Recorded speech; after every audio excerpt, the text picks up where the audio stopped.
Hello friends, welcome to one more episode of inside view with Sameer. Hopefully आप सब लोग ठीक होंगे, खैरियत से होंगे, फिट एंड फाइन होंगे। अ, एक वीडियो जो सुबह में मैंने बनाया था, थोड़ा डिसअपॉइंटेड था उसमें। और शाम को मैंने आपसे कहा था कि मैं गेम को एनालाइज करूँगा।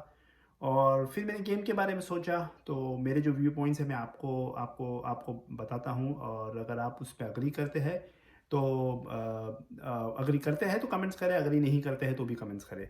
और लाइक और सब्सक्राइब करने ना भूलें।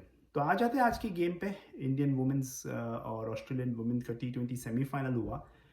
ये खेला गया केप टाउन में।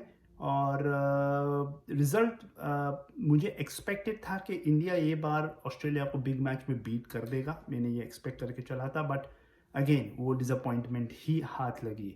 अब गेम में क्या हुआ मैं आपको अब इस सेशन में बताऊंगा। लेकिन at the end of the day यही बात हुई कि Indian women's team pressure situation में कंबल कर जाता है। और ये बार बार होता है। हो सकता है कि टीम को एक अच्छे साइकोलॉजिस्ट या एक मेंटर की ज़रूरत है, जो इनके ऐसी सिचुएशन में इन्हें इन्हें थोड़ा पंप अप कर सके, इन्हें बता सके कि सिचुएशन को कैसे हैंडल करना है। उस पे आएंगे। पहले गेम पे आ जाते हैं। ऑस्ट्रेलिया ने पहला बैटिंग की। और आते के साथ ही उन्होंने अपना अपने वही वही फ्री फ्लो अंदाज में बैटिंग करना शुरू कर दी। अगर आप देखें जिस हिसाब से एलिसा हिली और उनकी दूसरी ओपनिंग बैट्समैन बैट मुनी जिस हिसाब से ओपनिंग करते हैं, ब्रिलियंट ब्रिलियंट स्टैंड देते हैं। वो बहुत फास्ट खेलते हैं वुमेंस क्रिकेट में भी। और एवरेज जो रखते हैं वो ऑलमोस्ट 7 का एवरेज स्टार्ट से लेकर चलते हैं और उसे इंक्रीज करते रहते हैं। एलिसा हिली स्पेशली बहुत ही टैलेंटेड बैटर है। और कोई भी लूज डिलीवरी वो बख्शती नहीं है। और उन्होंने स्टार्ट से ही इंडिया पे प्रेशर बनाए रखा। और जिस हिसाब से फिर इंडियन क्रम्बल होना शुरू हुए बॉलिंग में, पहला वो दिखाई दे रहा था फील्ड पे। इजी एक रीचा कोच ने एक इजी कैच छोड़ दिया as a wicket keeper. Spinners spinners पे वो रेगुलर कैच था। एक कैच राधा यादव ने लॉन्ग ऑफ पे छोड़ा ऑन द बॉलिंग ऑफ स्नेह राणा। जो अगेन आई थिंक ये दोनों दोनों कैचेस बैट मुनी की थी और उसका उन्होंने भरपूर फ़ायदा उठाया। एलिसा हेली ने भी अच्छा कंट्रीब्यूट करके गए। उसके उसके बाद रन रेट ड्रॉप होने इन दोनों इन ऑस्ट्रेलियन बैटर्स ने होने ही नहीं दिया। वो स्कोर करते ही चले गए। और इंडियन इंडियन स्पिनर्स ने थोड़ा सा उन्हें उन्हें उन्हें उन्हें रोक के रखा। लेकिन अगेन जब आपकी फील्डिंग अच्छी नहीं हो, कैचेस ड्रॉप हो रहे हो, तो ये सब ये आप स्कोरिंग को ज़्यादा देर तक रोक नहीं सकते हैं। और यही हुआ। एक पॉइंट ऐसा आ गया गेम में कि इंडिया सिर्फ ऑस्ट्रेलिया को रिस्ट्रिक्ट करना चाह रहा था, विकेट्स लेने की देख ही नहीं रहा था। और आपका जब ये एटीट्यूड कोई भी फॉर्मेट में, भले मैन हो वुमेन हो, कोई भी फॉर्मेट में आपका ये एटीट्यूड रह जाएगा कि आप ओपोनेंट्स को सिर्फ डिफेंड कर रहे हैं, उनको विकेट्स लेने की नहीं देख रहे, तो ओपोनेंट्स एक बड़ा स्कोर मार ही देगा। और यही हुआ। एलिसा हेली और बेथ मुनी के बाद एशली गार्डनर ने इस चीज़ का भरपूर फ़ायदा उठाया। उनकी कप्तान मैग लैनिंग ने भी बहुत बढ़िया पारी खेली। और एशली गार्डनर और मैग लैनिंग ने 18th ओवर तक बहुत अच्छी साझेदारी की। Couple of wickets long overs में आए, लेकिन वो तो ऑस्ट्रेलियन बैटर्स मारने जा रहे थे, उसमें उसमें उन्होंने अपनी विकेट गंवा दी। लास्ट ओवर जो रेणुका सिंह ने डाला, बहुत ही टेरिबल ओवर था। उसमें उन्होंने दो दो दो फुल टॉसेस, दो जो एक ऑलमोस्ट एक गिफ्ट होता है बैट्समैन के लिए, वेस्ट है फुल टॉसेस डाला जो दोनों स्टैंड्स में गए। और आखिरी ओवर में उन्होंने 18 रन मारे। ओवरऑल कैचेस ड्रॉप हुए, रन आउट अपॉर्चुनिटीज मिस हुई। और इंडिया डाउन एंड आउट तो हो ही गया था पहले ऑस्ट्रेलिया की इनिंग्स फिनिश होते होते। 173 बहुत बड़ा टोटल है वुमेंस क्रिकेट के लिए चेस करने के लिए। लेकिन एक उम्मीद थी कि ठीक है, बैटर्स हमारे पास भी है। स्मृति मंदाना और शिफाली वर्मा ओपनिंग करने आए, लेकिन दोनों जल्दी ही आउट हो गए। Again disappointment. स्मृति मंदाना की सिर्फ एक ही 50 आई ये पूरे टूर्नामेंट में, वो भी वर्सेस आयरलैंड। उन्होंने ये टूर्नामेंट में डिसअपॉइंट किया। शिफाली वर्मा भी जल्दी आउट हो गई, वो LBW हो गई शूट के बॉल पे। और फिर उसके बाद एशली गार्डनर ने स्मृति मंदाना को आउट किया। वो ऑफ स्पिन न्यू बॉल के साथ डालने आई और स्मृति मंदाना को उन्होंने ये चौथी बार आउट किया है। तो ऑस्ट्रेलिया पूरा होमवर्क करके आए थे कि उनका कौन सा बॉलर कौन से इंडियन बैटर को डालने वाला है। तो बहुत अच्छी प्लानिंग थी ऑस्ट्रेलिया की। और तीसरी विकेट यस्ती का रन आउट हो गई। और जेमिमा के साथ उनका वो रन के लिए भाग मारने के साथ ही रन के लिए भागी और जेमिमा ने उन्हें पीछे भेजा, लेकिन वो जब तक क्रीज में आती वो रन आउट हो गई। कोऑर्डिनेशन की कमी लगी वहाँ। और इंडिया 28 पे 3 था। अब ये सिचुएशन से तो ऐसा लग रहा था कि इंडिया फिनिश है, लाइक ये मैच ख़त्म हो गया, लेकिन वहाँ से जेमिमा रॉड्रिक्स और हरमनप्रीत कौर ने जो बल्लेबाजी की है, बहुत ही क्लास की बल्लेबाजी की है। Jemimah Rodrigues over the covers जो जिस हिसाब से उनके लेग स्पिनर यूनासन को जिस हिसाब से उन्होंने बाउंड्रीज मारी और आगे निकल के फुटवर्क का बेहतरीन इस्तेमाल किया। हरमनप्रीत कौर ने भी उनकी जो लेफ्ट आर्म स्पिनर है उसको भी बेहतरीन एक सिक्स मारा। और हर ओवर में आराम से ये दोनों ने मिल के 9-10 के एवरेज के साथ 10 ओवर में तो इंडिया 93 पे पहुंच गया। और आखिरी के 10 ओवर में इंडिया को सिर्फ 80 रन चाहिए थे और 7 विकेट हाथ में थी। अब वहीं डिजास्टर स्ट्राइक हुआ। जेमिमा रॉड्रिक्स जो इतना बेहतरीन खेल रही थी, उन्होंने 29 बॉल में 43 मार दिए थे। वो कॉट बिहाइंड हो गई, जो कि बॉल उनके वो बॉल स्लो बाउंसर था जिसे वो गाइड करना चाहती थी विकेट कीपर के ऊपर से, और वो एज दे बैठी। वो आउट हो गई। उसके बाद ऋचा घोष आए। ऋचा घोष आज ऑफ कलर लगी। नॉर्मली वो मोर देन रन बॉल खेलती है, लेकिन आज शायद प्रेशर था। लेकिन दूसरे एंड पे हरमनप्रीत कौर ने बेहतरीन शॉट्स खेले। अब यहाँ मैच का टर्निंग पॉइंट आया। हरमनप्रीत कौर ने एक बाउंड्री मार के अपनी 50 पूरी की, 52 पे पहुंची वो। और उन्होंने एक मिड विकेट पे एक शॉट मारा और 2 रन इजीली थे। आई थिंक दूसरे रन के लिए उन्होंने थोड़ा इजी ले लिया स्टार्ट, लेकिन जब उन्हें रियलाइज़ किया कि थ्रो उनके एंड पे आ रहा है, वो वो थोड़ा स्लो थी स्टार्ट करने के लिए। जब देखी थ्रो उनके एंड पे आ रहा है, तो वो she try to make it over, but वो जब तक क्रीज में पहुंचती उनका उनका उनका जो बल्ला था वो उन्होंने स्लाइड नहीं किया। वो ग्राउंड में फंस गया। क्योंकि वो ग्राउंड में फंस गया था, वो स्लाइड नहीं कर पाया और वो रन आउट हो गई। अब ये देख सकते हैं कि आप उसको अनफॉर्चुनेट बोल सकते हैं। मैंने सुबह में भी कहा, या आप अनफॉर्चुनेट कह सकते हैं,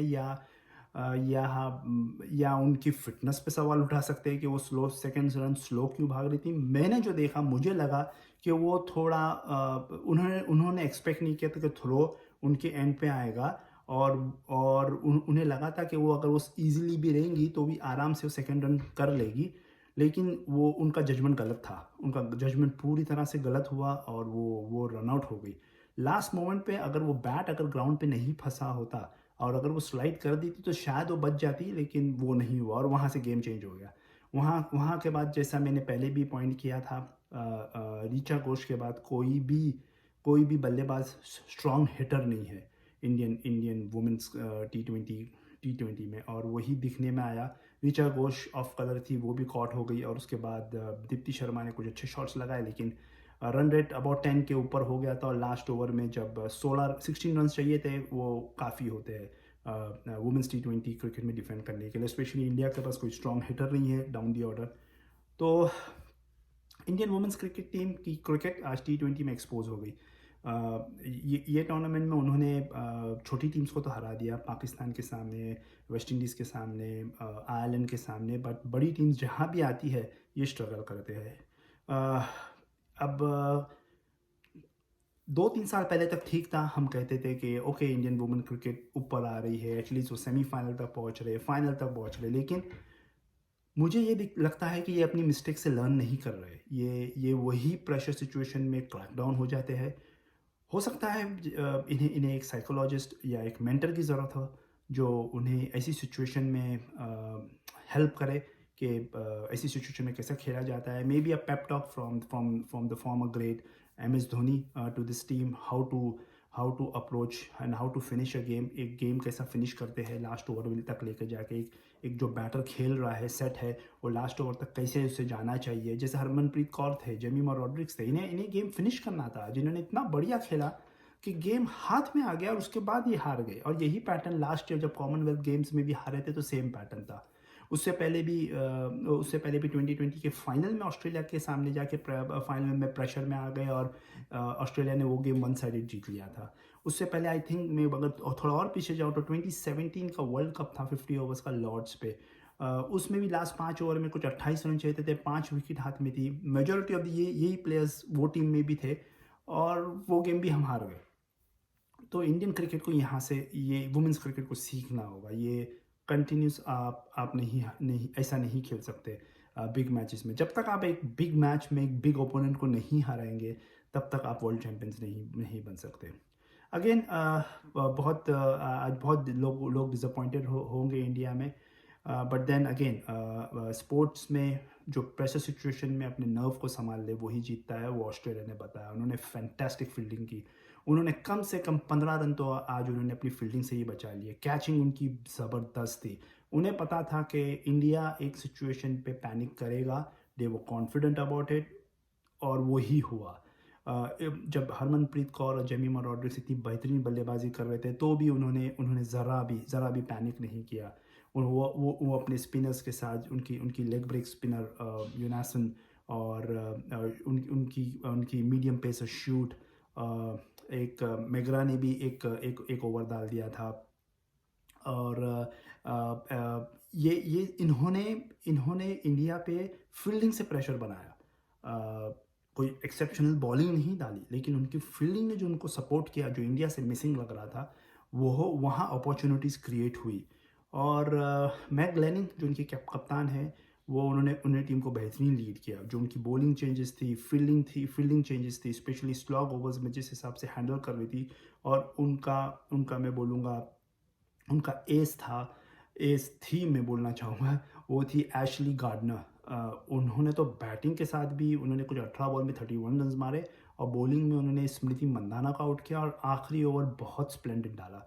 उन्होंने 3 विकेट भी लिए, यस, और मैन ऑफ द मैच थी। तो ये ऑल इन ऑल बहुत ही प्रोफेशनल परफॉर्मेंस ऑस्ट्रेलिया का। और आई होप अगेन मैं यही कहूँगा कि इंडियन वुमेन इसे सीखे कि ये सिचुएशंस में बार बार आपको लाइफ में नहीं मिलते हैं बड़े मैचेस जीतने का, और सुनहरा मौका था आज। अगेन हमने इंडियन वुमेंस क्रिकेट ने उसे गवा दिया।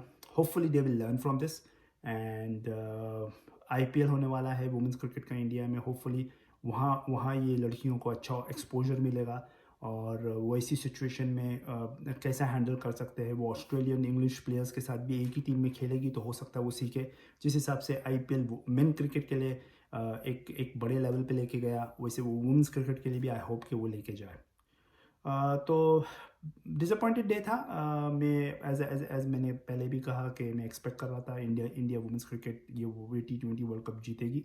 वो नहीं हो सका दोस्तों, बट देन अगेन ये स्पोर्ट्स है, क्रिकेट है, यही होता है।